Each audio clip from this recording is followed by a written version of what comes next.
All right, nationally tonight, U.S. and Iranian negotiators are heading back to Switzerland for a new round of peace talks. But the newly signed agreement is already facing a serious test.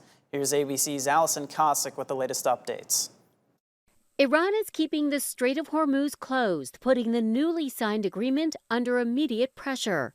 Earlier this week, President Trump and Iran's president signed a memorandum of understanding, giving the two sides 60 days to reach a final agreement. The deal calls for the critical waterway to reopen. Iran says that will not happen after Israel's deadly strikes on Lebanon. Iran calling it the blatant breach and violation by the United States of the first clause of the ceasefire agreement, which calls for fighting to end on all fronts. But the U.S. military denying Iran's claim that Iran controls the Strait of Hormuz, saying traffic continues to flow, and U.S. forces are monitoring the situation to ensure this remains the case. As part of the agreement, Iran can sell its oil on the global market for the first time in decades. The U.S. also pledges to work to unfreeze some $24 billion in Iranian assets. All this before Iran makes any commitments to destroy its nuclear stockpile. Vice President J.D. Vance traveling to Switzerland, joining President Trump's envoys Steve Witkoff and Jared Kushner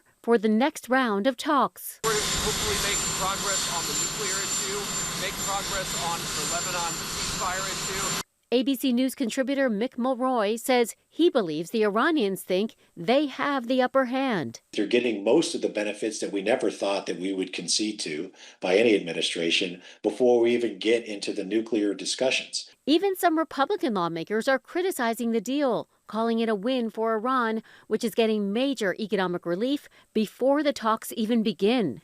Allison Cossack, ABC News, New York.